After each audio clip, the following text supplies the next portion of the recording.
I was on my way to the Christmas dinner about my husband's inheritance. As I got into my car, a homeless steam rose from the coffee shop across the street, where normal families were probably sharing hot chocolate and planning their Christmas Eve traditions. Not fighting over money and property. Not questioning whether a widow deserved to keep her home. Have you felt like people were plotting against you right in front of your face? Hi viewers, kindly tell us where you're watching from and what time it is. Warm welcome to the family, enjoy the story. I was about to walk into a Christmas dinner that would determine my entire future, until a homeless man knocked on my car window and changed everything. This wasn't just any stranger, it was someone I thought was dead, holding secrets that could destroy my late husband's family. What he whispered through the glass would split my family forever and reveal the real reason they never wanted me to inherit anything. Have you ever been the outsider at your own family gathering? Have you felt like people were plotting against you right in front of your face? Tonight, I was walking into a room full of people who saw me as nothing more than an obstacle to their money. But what I discovered would flip their world upside down, and mine too. If you've ever had to fight for what's rightfully yours, this story will leave you speechless. Follow along as we dive into a Christmas night that exposed decades of buried lies. Now, let me take you back to where it all began, standing in the freezing cold outside that mansion in Cleveland, with my hand on a car door that I almost didn't have the courage to open. The car door handle felt like ice in my hand, but it wasn't the December cold making me freeze, it was fear. I sat there in my old Honda, watching the warm glow spilling from the windows of the Hartwell family mansion. Christmas lights twinkled along the roofline like tiny jewels, but they couldn't mask what I knew was waiting for me inside. Fake smiles. Whispered conversations that stopped when I entered rooms. And worst of all, the lawyers with their briefcases full of papers designed to take away everything Michael left me. My breath fogged the windshield as I gripped the steering wheel. 3 months. That's how long it had been since my husband died in that car accident, and already his family was circling like vultures. They never accepted me, a black woman from Dayton who dared to marry their golden boy. Now that Michael was gone, they saw their chance to erase me completely. The dashboard clock read 6:47 p.m. I was already late, which meant they'd probably started dinner without me. Perfect. More ammunition for their "she doesn't belong here" campaign. Steam rose from the coffee shop across the street, where normal families were probably sharing hot chocolate and planning their Christmas Eve traditions. Not fighting over money and property. Not questioning whether a widow deserved to keep her home. I remembered the last time Michael brought me to one of these family gatherings. His strong hands had covered mine just like this, warming them before we walked into the lion's den together. "Don't let them get to you, baby," he'd whispered against my ear, his breath sending shivers down my spine. "You're my wife, and that's all that matters." But Michael wasn't here anymore to shield me from their cruelty. The mansion loomed ahead, all brick and ivy and old money arrogance. Through the tall windows, I could see shadows moving around the dining room table. Thomas, Michael's older brother, would be at the head like he owned the place. Margaret, the Ice Queen mother-in-law, would be watching everyone with those sharp blue eyes. And somewhere in there sat the lawyers, ready to present their case for why the poor girl from Ohio didn't deserve a dime. My phone buzzed with a text from my best friend Denise. "You got this, Queen. Remember who you are." I almost smiled. Denise always knew exactly what to say. The heater in my car hummed softly, creating a cocoon of warmth I didn't want to leave. Out there was judgment and hostility. In here was safety, even if it was temporary. But I hadn't driven 40 minutes through Cleveland's icy streets to sit in a parking lot all night. I reached for the door handle again, my wedding ring catching the light from the dashboard. Michael's ring. Our ring. The symbol of a love they could never understand or approve of. Just as my fingers touched the cold metal, a shadow moved past my window. Someone was out there, watching me. Have you ever walked into a situation knowing people didn't want you there? Drop a comment and let me know how you handled it. The knock came sharp and desperate against my passenger window.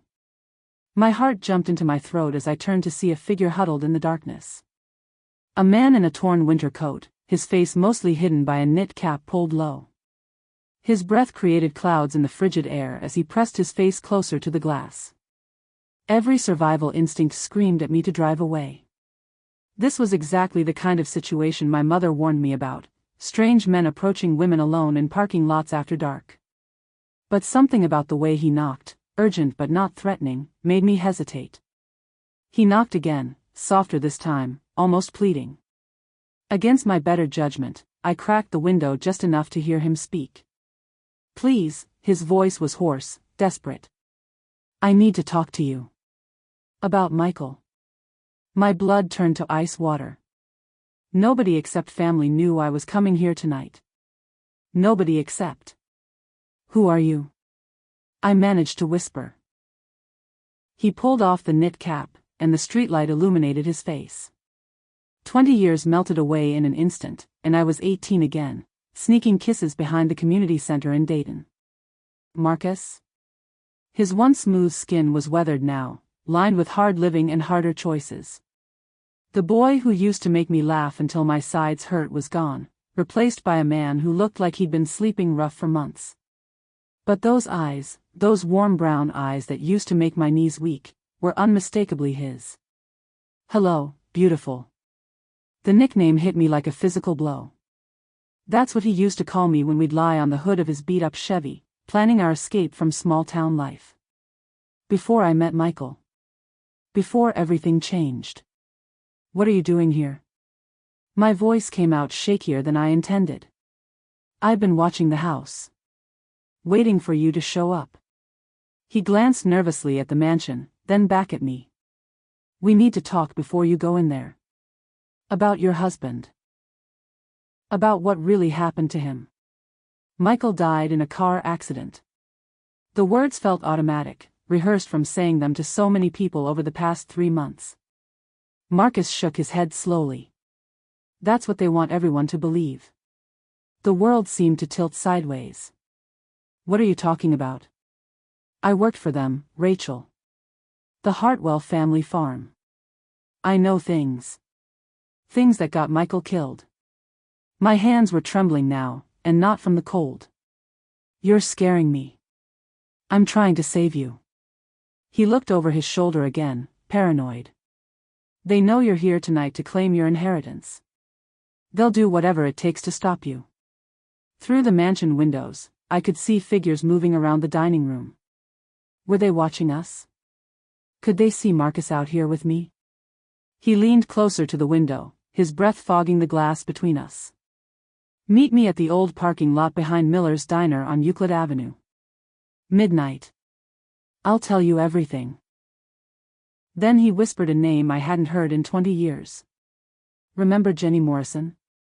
Would you roll down your window for a stranger in the dark? Let me know in the comments what you would do." Jenny Morrison. The name hit me like a punch to the gut, dragging up memories I'd buried so deep I thought they'd never surface again. Jenny was the girl who disappeared during our senior year of high school. One day she was there, sitting behind me in chemistry class, and the next day her desk was empty. The police said she ran away with an older man. Her parents said she was troubled, always getting into fights and staying out too late.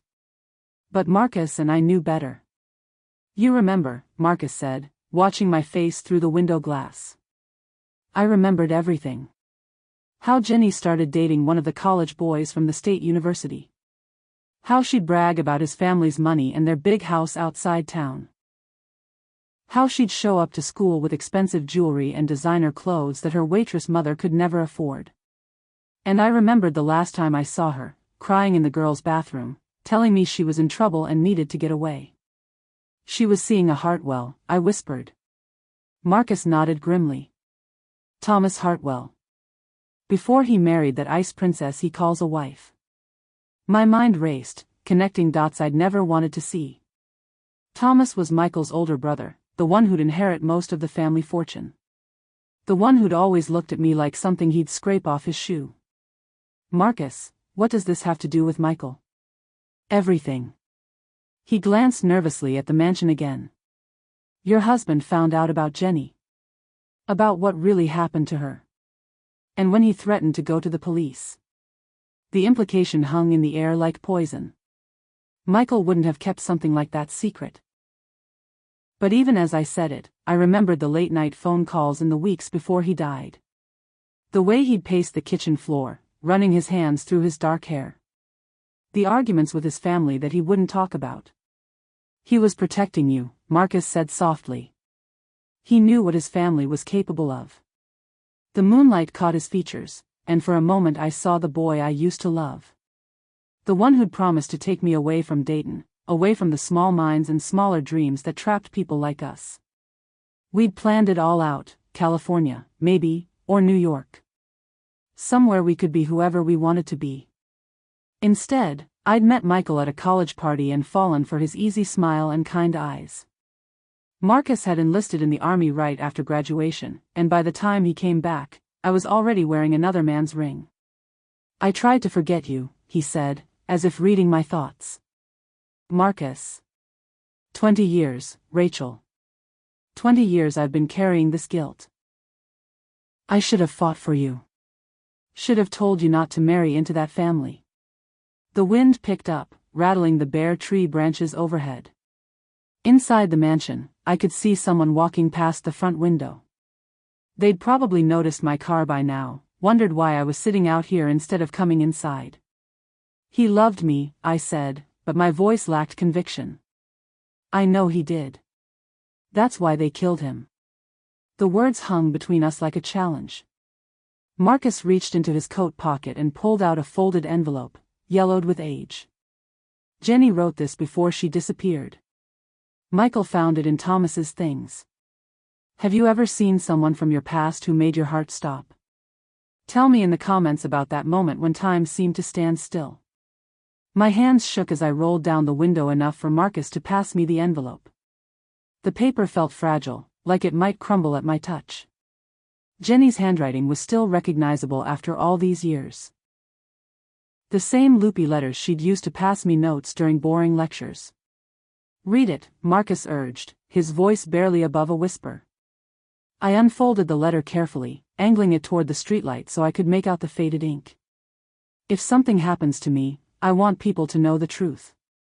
Thomas Hartwell got me pregnant. When I told him, he said his family would never accept a bastard child from trailer park trash. He gave me pills to take care of it, but something went wrong. I'm bleeding and scared, and when I called him, he said I was on my own. I know too much about his family's business now. The farm isn't just growing corn and soybeans. They're moving product through there, washing money. Thomas says if I ever tell anyone, I'll disappear for good. I believe him. The letter was signed with Jenny's full name and dated 3 days before she vanished. Oh my God. The paper fluttered in my trembling hands. Your husband found this hidden in a safety deposit box that belonged to his father, Marcus explained. Along with financial records showing payments to some very dangerous people. I stared at the letter, my mind struggling to process what I was reading. How do you know all this? Because I was there the night Michael confronted Thomas about it. Marcus's jaw clenched. I was working security for one of the farm's special clients. Heard every word through the office door. The pieces were falling into place now, creating a picture so ugly I wanted to look away. That's why you're living on the streets. He nodded. They fired me the next day. Made sure I couldn't get work anywhere in the county. When I tried to tell someone what I knew, I ended up spending 6 months in jail on bogus drug charges. A tap on my driver's side window made us both jump. I spun around to see a figure in a dark coat standing beside my car. Mrs. Hartwell? The voice was smooth, professional. Is everything all right out here? It was David Chen, one of the family's lawyers. Even in the dim light, I could see his eyes taking in every detail, me, Marcus, the letter in my hands. Fine, I managed to say. Just getting some air. The family is waiting for you inside. Dinner's getting cold. Marcus had already melted back into the shadows, but I knew David had seen him. Lawyers noticed everything. I'll be right in. I forced a smile. David nodded, but he didn't move away from my car. Perhaps your friend could continue his evening elsewhere? This is a private family gathering.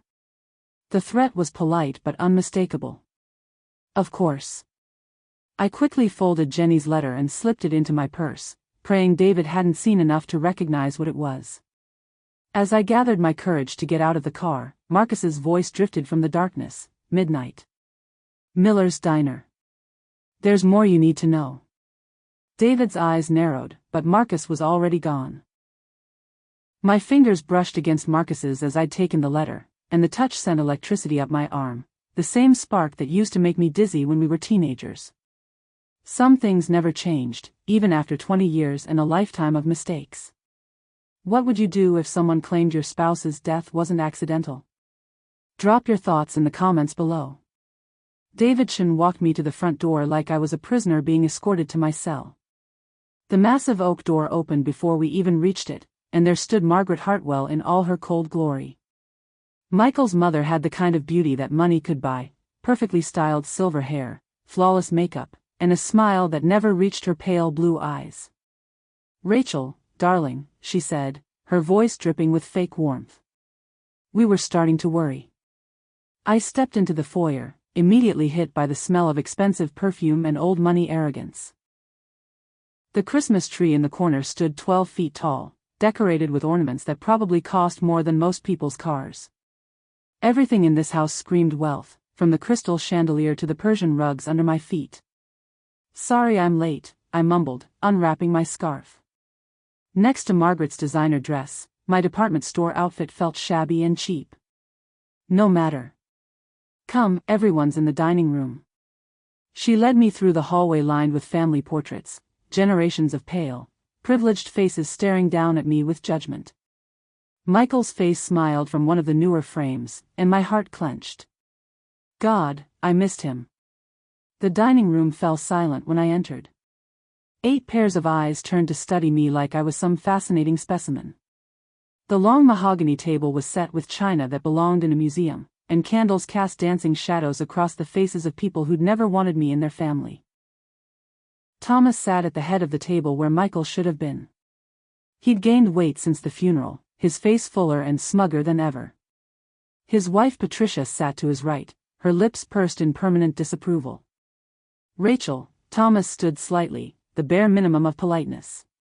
"Please, sit." The empty chair was at the far end of the table, as far from the family as possible. Of course. As I made my way around the table, I caught sight of Michael's cousin Jake. He was the only one who'd been kind to me at the funeral, the only one who'd hugged me like he meant it. Tonight, he gave me a small nod and what might have been an encouraging smile. "We've already started the first course," Margaret announced, as if I'd kept them waiting for hours instead of minutes. A servant appeared with my soup, some fancy thing with herbs floating on top that I couldn't pronounce. The conversation resumed around me, but I could feel the tension underneath their polite words. "David tells us you had car trouble," Patricia said, her voice sharp with curiosity. I nearly choked on my soup. Just needed a moment to collect myself. These family gatherings can be overwhelming. Thomas leaned back in his chair, studying me. I imagine they are. Especially when you're not quite sure where you fit in. The words hit like a slap. Around the table, forks paused halfway to mouths. Everyone was waiting to see how I'd react. "I fit in just fine," I said quietly.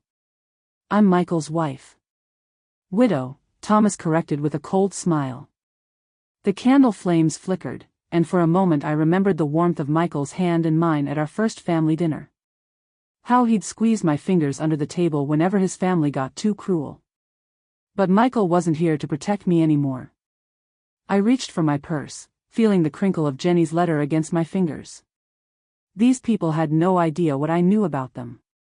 Yet. Have you ever felt like an outsider in your own family? Share your experience in the comments. Of course, there are certain matters we need to discuss tonight, Thomas continued, cutting into his perfectly prepared steak. Legal matters. David Chen appeared beside the table like a ghost, setting his leather briefcase on the sideboard with a soft thud that somehow sounded like a threat. Now? I asked, my voice smaller than I intended. During dinner? When else? Margaret dabbed her lips with a napkin that probably cost more than my grocery budget. These things are better handled within the family. The way she said family made it clear I wasn't really included in that definition. David opened his briefcase and pulled out a thick stack of papers. Mrs. Hartwell, there are some irregularities with your late husband's will that need to be addressed. My stomach dropped. What kind of irregularities? Well, Thomas leaned forward, his eyes gleaming. It appears Michael may have been confused about certain aspects of his finances when he drafted these documents. Confused how? Patricia spoke up, her voice honey-sweet with malice. The property you're living in, for instance. The deed shows it belongs to the family trust, not to Michael personally. That's impossible. But even as I said it, doubt crept in. Michael had handled all our financial paperwork. I'd trusted him completely. I'm afraid it's quite clear, David said, spreading papers across the table like he was dealing cards. The house, the land, even the life insurance policy, all of it reverts to the family upon Michael's death. The room started to spin. He promised me I'd be taken care of. I'm sure he meant well, Thomas said with fake sympathy. But promises don't hold up in court. Jake cleared his throat from across the table. This doesn't seem right, Thomas. Michael was very specific about wanting Rachel protected. Stay out of this, Jake. Thomas's voice carried a warning. But Jake pressed on. I was there when he updated his will last year. He made it very clear. You were drunk, Patricia snapped. As usual. The accusation hung in the air. Jake's face flushed red, but he didn't deny it. Everyone at this table knew about his drinking problem, including me. The point is, Margaret said smoothly, we're prepared to be generous. We'll give you 6 months to find other arrangements. And a small settlement, of course. $20,000 should be more than enough for someone with your background. $20,000. For a marriage that lasted 5 years. For a love that had cost me everything. I thought about Marcus out there in the cold, about Jenny Morrison's letter hidden in my purse. These people thought they could buy me off like some common gold digger.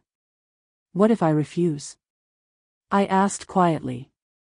The temperature in the room seemed to drop 10 degrees. Then we'll have to pursue legal action, David said matter-of-factly.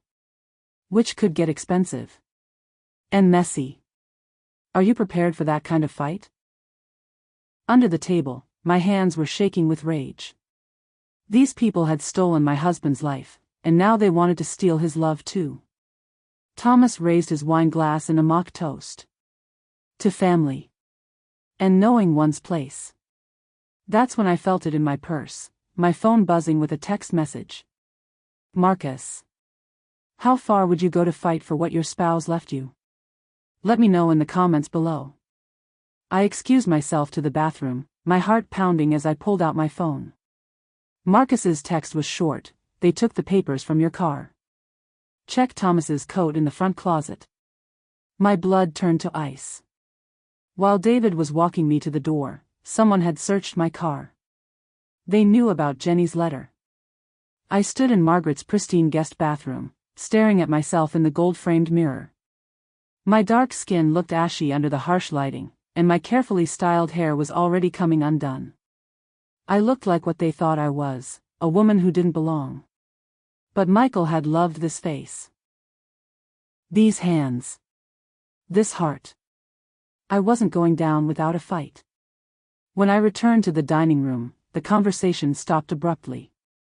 Guilty faces turned toward me with forced smiles. Everything all right, dear? Margaret asked with fake concern. Perfect, I lied, sliding back into my chair. The main course arrived, some kind of fish with fancy sauce that tasted like nothing. I pushed it around my plate while listening to them discuss their Christmas plans. Ski trips to Colorado. Shopping in New York. Vacations I'd never be able to afford once they threw me out of my home. Rachel, you've been awfully quiet, Thomas observed, refilling his wine glass.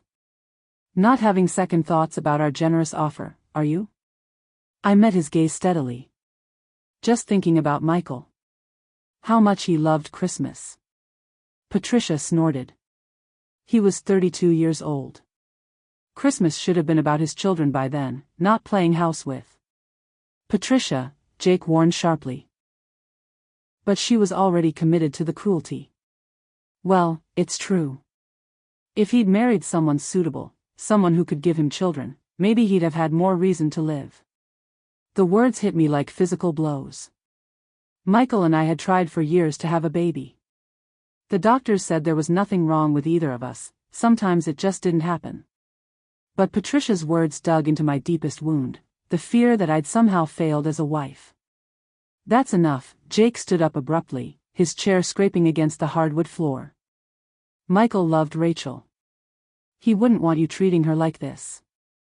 Sit down, Jake, Thomas commanded. Nobody asked for your opinion. Someone needs to speak up for what's right. The tension in the room was thick enough to cut. I could see the family dynamics playing out, Jake, the black sheep with his drinking problem, standing up to his powerful cousins. That's when I noticed Thomas's coat hanging on the back of his chair. An expensive wool coat with deep pockets. I need some air, I announced, standing up quickly. Don't be too long, Margaret said sweetly. We still have dessert. I walked toward the front hallway, my pulse racing. The coat closet was right beside the front door, hidden from the dining room's view. Thomas's coat hung among several others, dark and heavy with the smell of expensive cologne. I reached into the inside pocket and felt the familiar crinkle of paper. Jenny's letter. Plus several other documents I'd never seen before. My hands were shaking as I stuffed the papers into my purse, just as footsteps sounded in the hallway behind me. Looking for something? I spun around to find Jake standing there, his face unreadable. Would you confront a thief in a room full of enemies? Tell me what you'd do in the comments. Jake stepped closer, and I could smell the wine on his breath. I saw you go through Thomas's coat, he said quietly. My heart hammered against my ribs. I don't know what you're talking about. Rachel. His voice was gentle, almost sad. I've been watching this family destroy people for 20 years. Don't let them do it to you too. I studied his face, looking for signs of deception. Jake had always been different from the rest of them, kinder, more human. But he was still a Hartwell. What do you want? I whispered. To help you.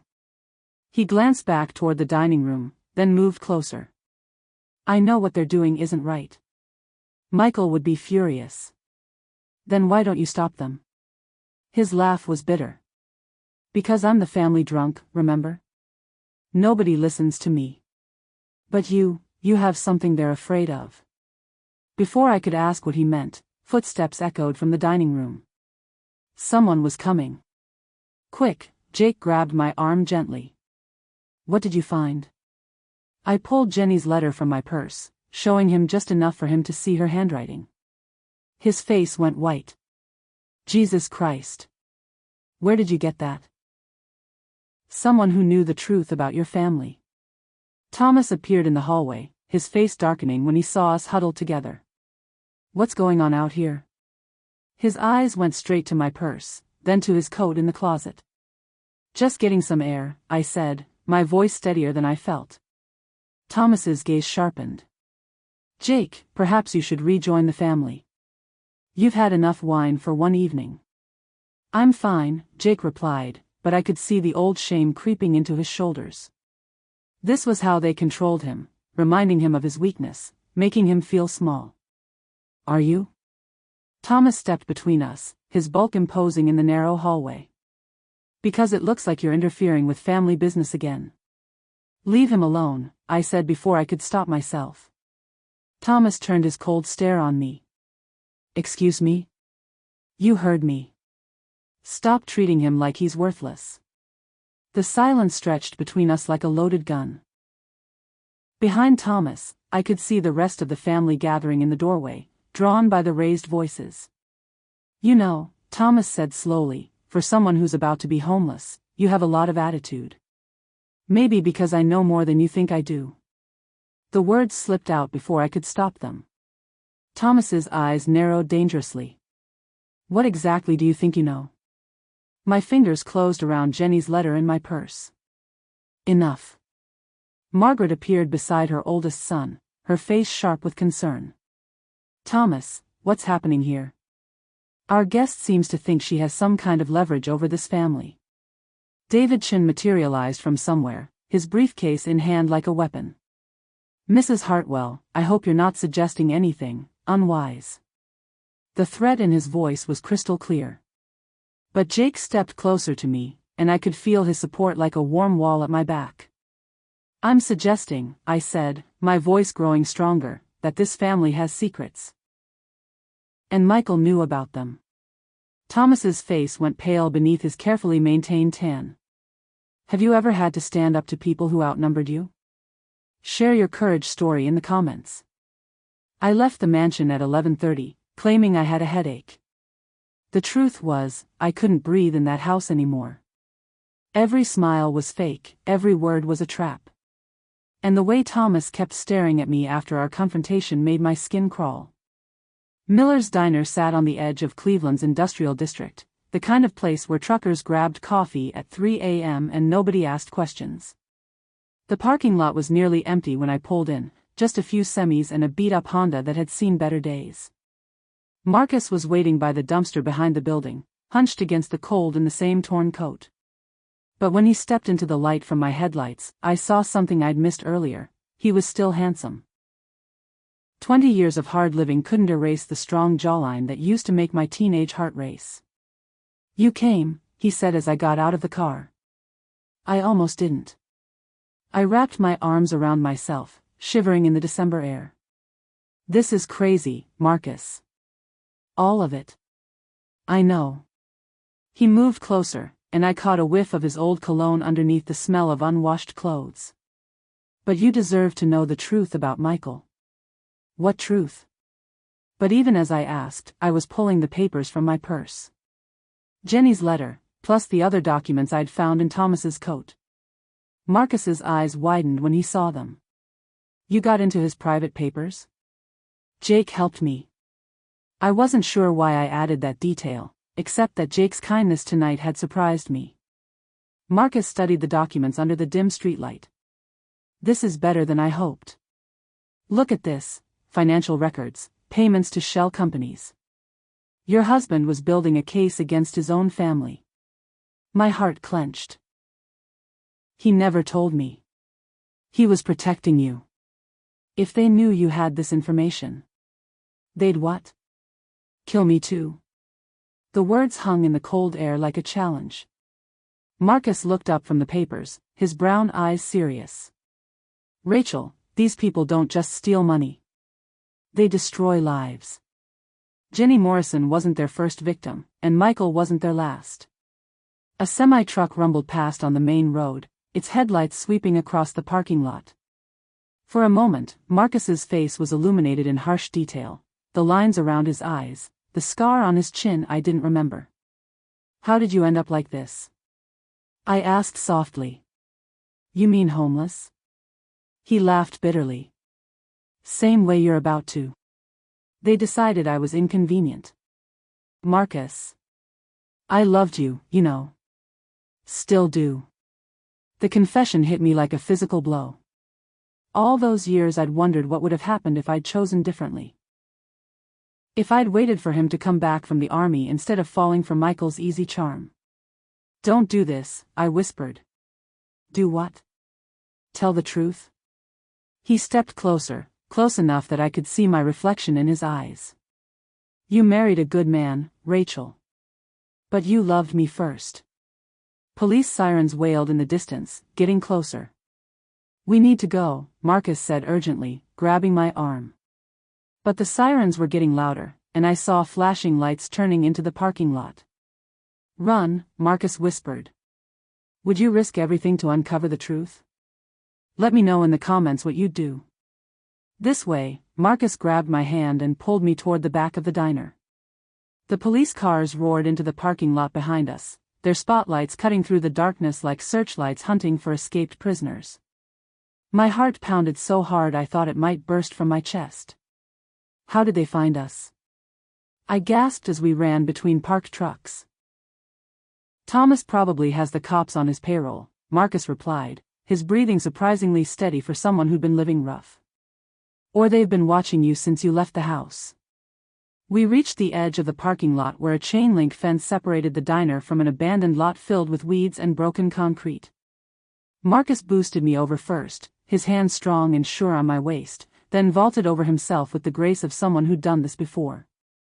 Keep low, he whispered as we crouched behind an old car that had been stripped for parts. The police flashlights swept the area behind us, their voices carrying on the cold night air. Check behind the building. Search the trucks. I pressed my back against the rusted car door, trying to make myself invisible. Marcus was so close I could feel the heat from his body, smell the familiar scent that took me back 20 years to stolen kisses and promises we never kept. Why did you really come back? I whispered. For you, he said simply. I never stopped watching over you, Rachel. Even when you married him. The words should have scared me, but instead they sent a dangerous warmth through my chest. For 5 years, I'd been Michael's wife, the woman who brought casseroles to church socials and smiled at his family's cruel jokes. But before that, I'd been the girl who snuck out at midnight to meet Marcus by the river. I can't do this, I breathed. Do what?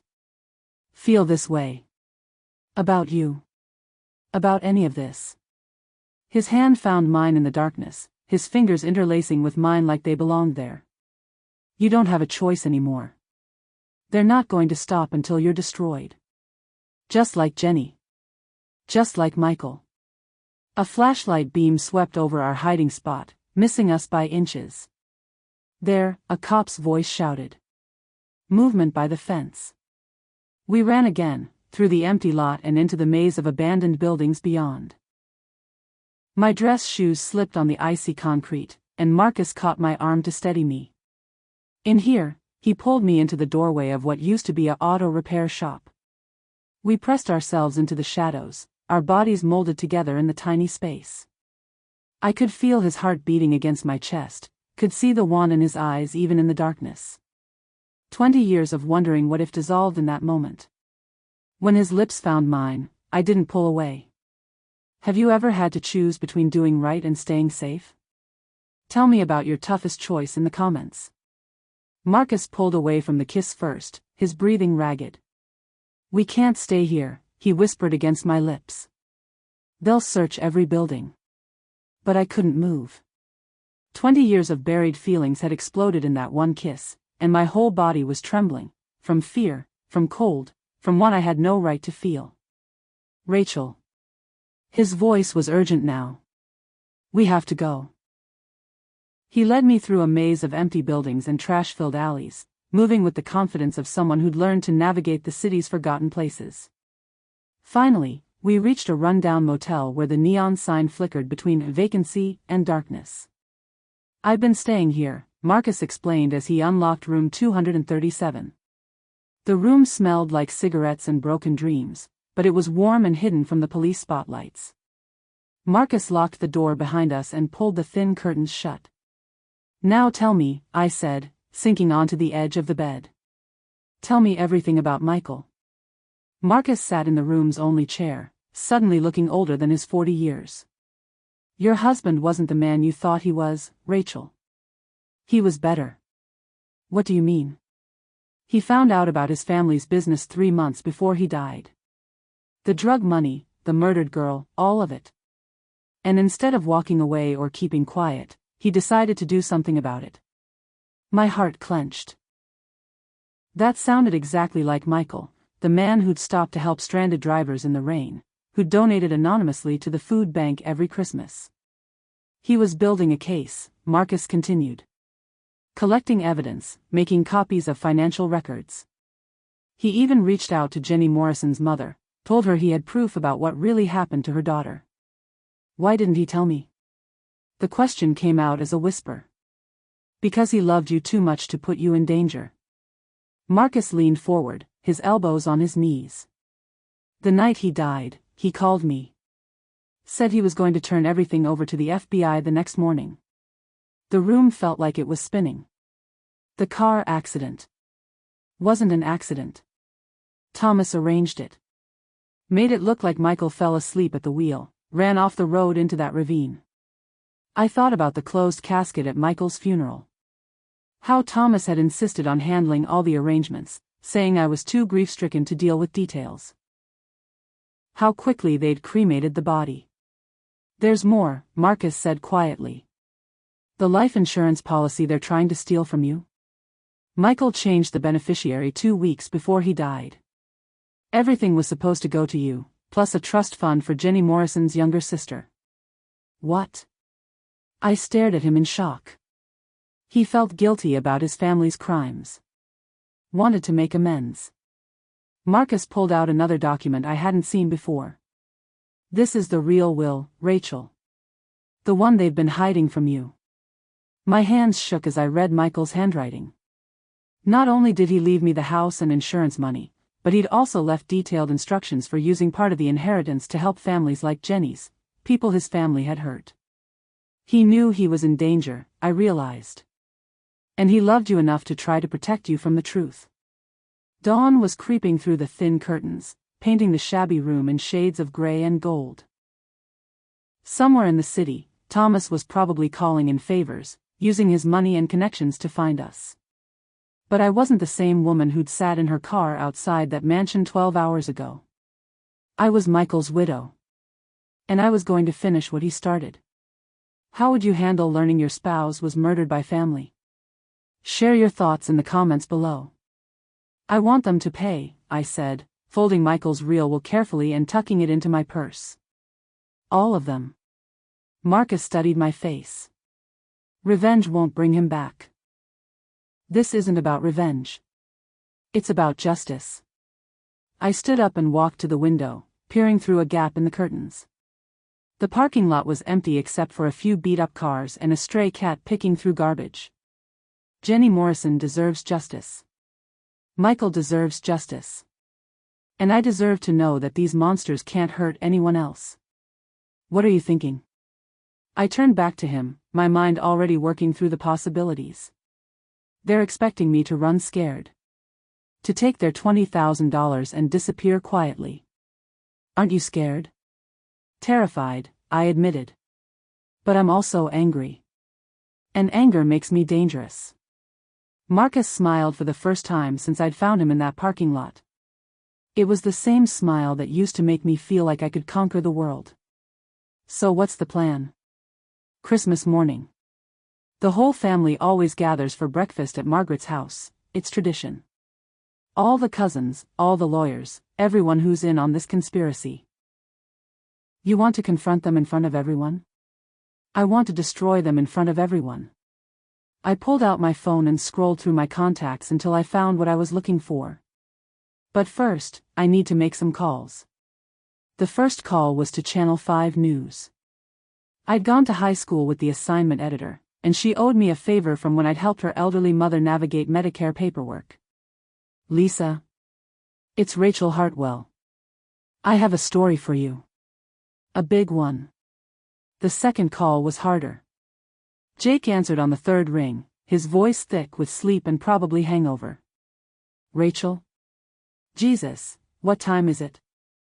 Jake, I need your help. Are you okay? Thomas has been calling everyone, saying you attacked him and stole family documents. I didn't attack anyone. But I did take back what was mine. I explained about Michael's real will, about the evidence of the family's crimes. Will you stand with me tomorrow morning? The silence stretched so long I thought he'd hung up. Jake? I'm here. I'm just. God, Rachel. If what you're saying is true. It's all true. Michael died because he was going to expose them. Another long pause.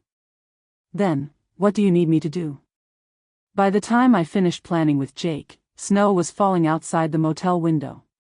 Marcus had been quiet through both conversations, but now he moved to sit beside me on the bed. You know this could backfire, he said softly. These people don't fight fair. Neither do I. Not anymore. He reached out and touched my cheek, his thumb brushing away a tear I didn't realize had fallen. The gesture was so gentle, so familiar, that more tears followed. I should have fought for you 20 years ago, he whispered. You're fighting for me now.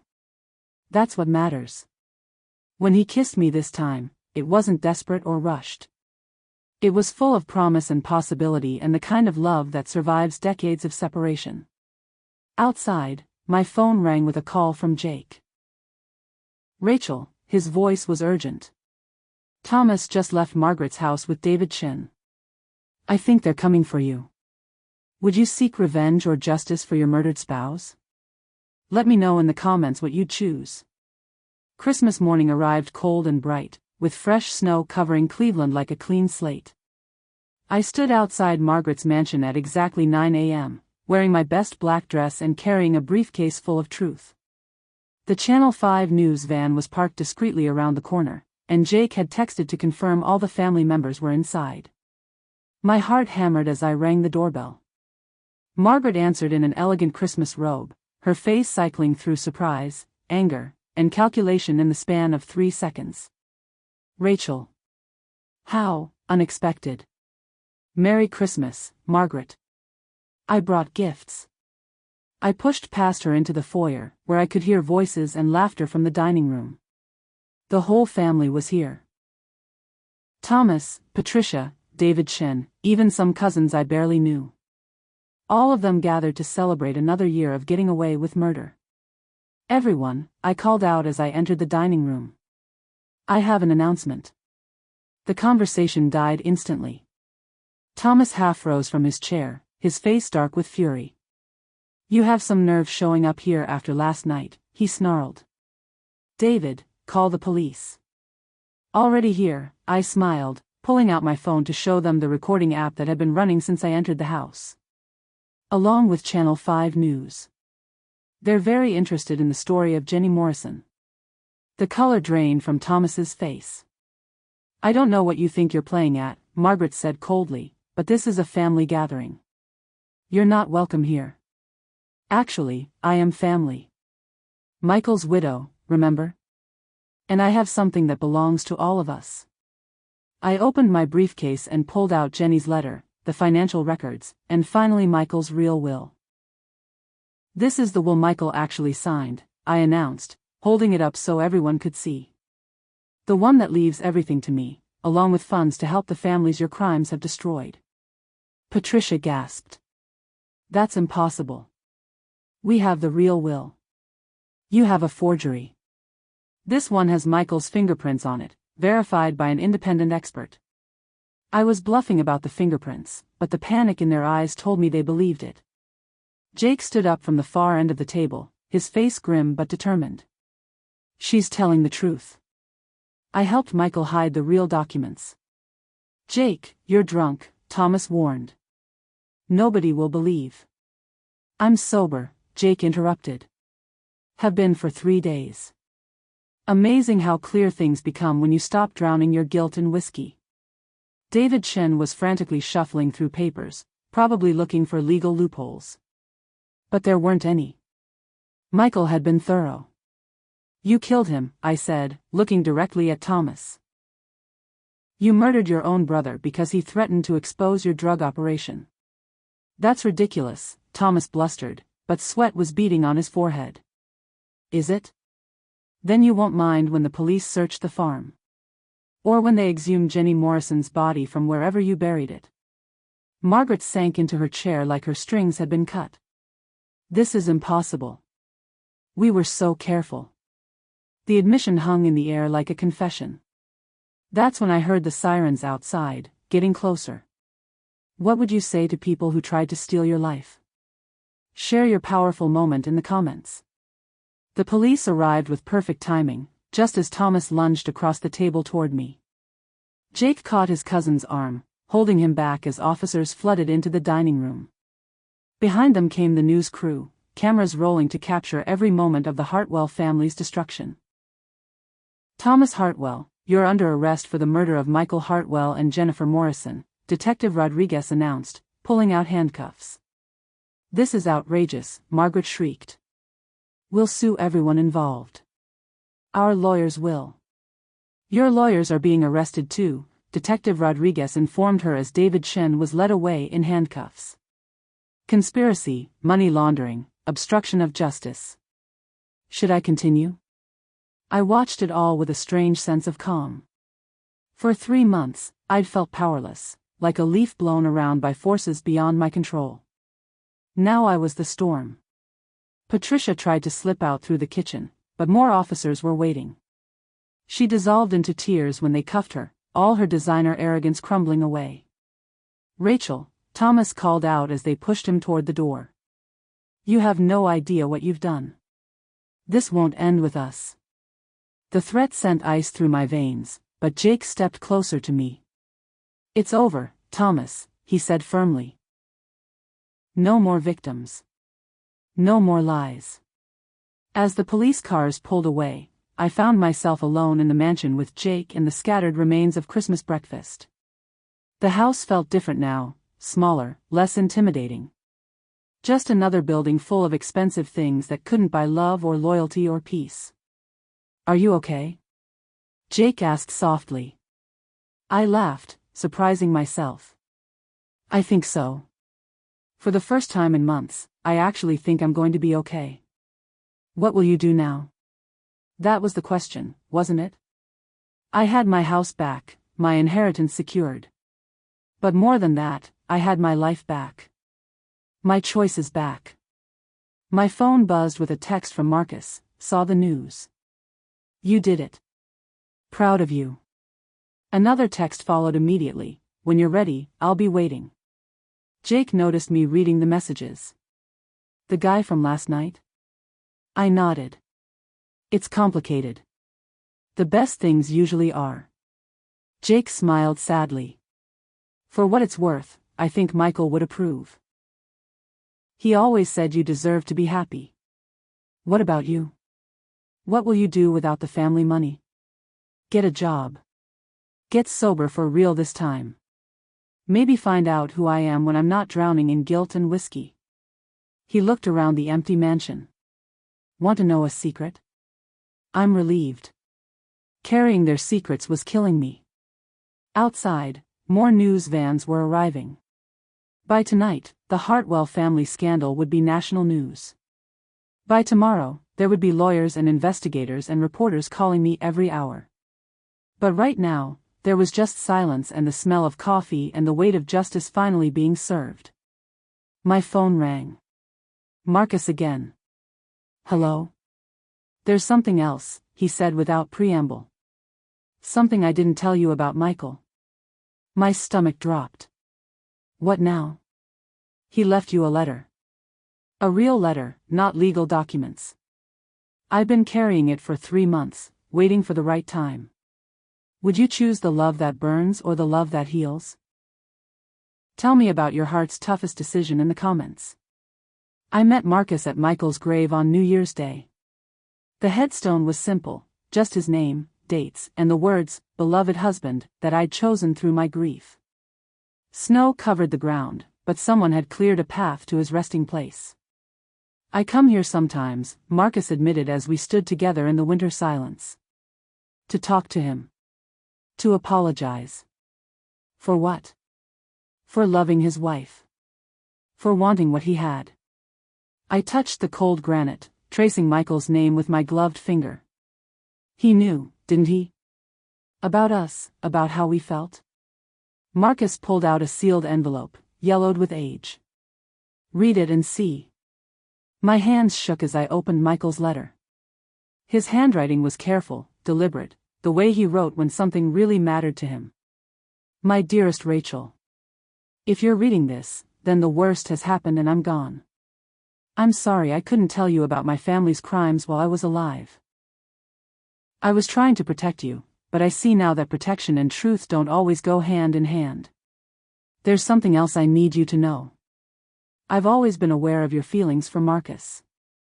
Not because you betrayed me, but because true love leaves marks that never completely fade. I saw it in your eyes sometimes when his name came up, heard it in your voice when you talked about your past. I was never jealous. How could I be jealous of the man who loved you first?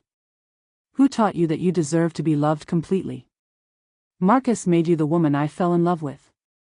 If something happens to me, don't spend the rest of your life alone out of misplaced loyalty. I had 5 beautiful years with you. That was more happiness than most people get in a lifetime. But you deserve more years, more happiness, more love. Choose joy, Rachel. Choose life.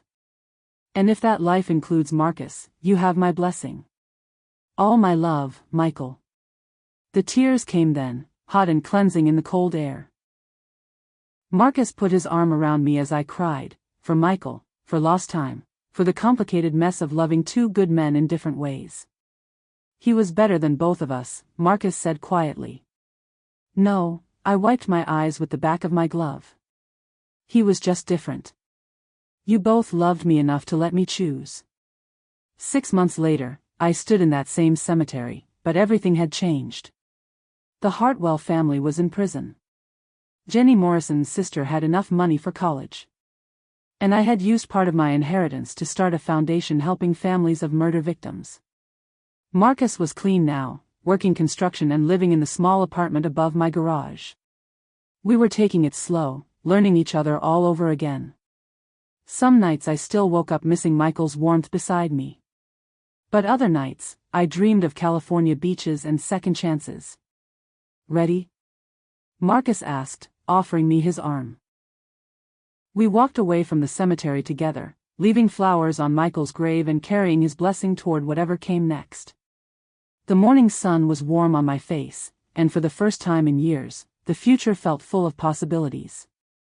Thanks for watching. If this story inspired you to fight for what's yours, hit that like button and subscribe for more stories of courage and love. Remember, sometimes the most powerful thing you can do is refuse to stay silent. What would you do with the power to rebuild your life completely? Share your dreams in the comments below.